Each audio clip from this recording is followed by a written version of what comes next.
When we need to say sorry as parents, let us say it.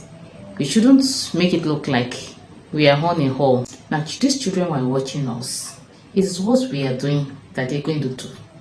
It is not what you tell them. Except your children got just help and then they were like, I just want to live well, There are sometimes when parents, they're the one that provoke their children to doing the wrong things because they are doing the wrong things and they're trying to tell the children, don't do this.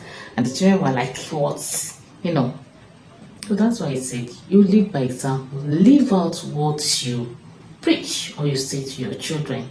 And don't make yourself a demigod. And then number 2 is that we should train our children in the fear of God. Now, training doesn't start when they are at a certain age. It actually starts at conception. If I started praying about my children before I even got pregnant, I prayed about the kind of children I wanted to have. So that by the time I'm pregnant, I already know what I want to pattern my children after. You train a child when it's in the womb.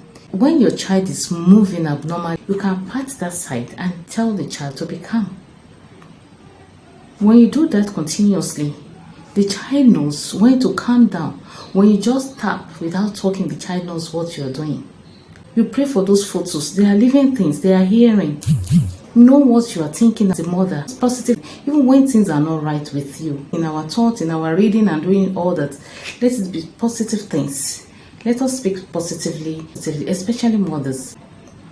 And so gradually we continue. By the time they are born, you're already forming the pattern of the way you want them to live. They are forming their world. So when they're out, then you continue the training. I used to read Bible to my children till the time they were born, and I kept reading to them. I read stories. I talk even when they don't know anything. They cannot speak it, but their spirit man is hearing all those things.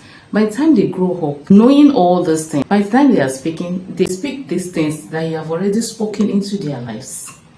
That's why you see 2-year-old, 1-year-old, if you are singing a particular song all the time, by the time they are able to form their words, you see these children singing their songs, and you see them doing those dances when they watch them all the time. So it's to them that they give out to you. That is garbage in, garbage out. So that's why I said we should train our children the fear of God.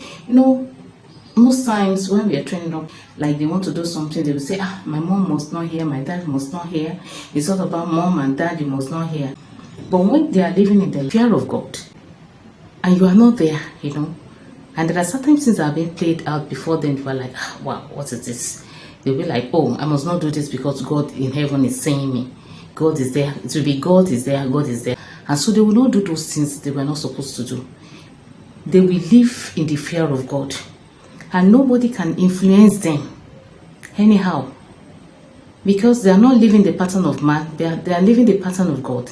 Their own life will influence others to God. That God is the one that is leading them.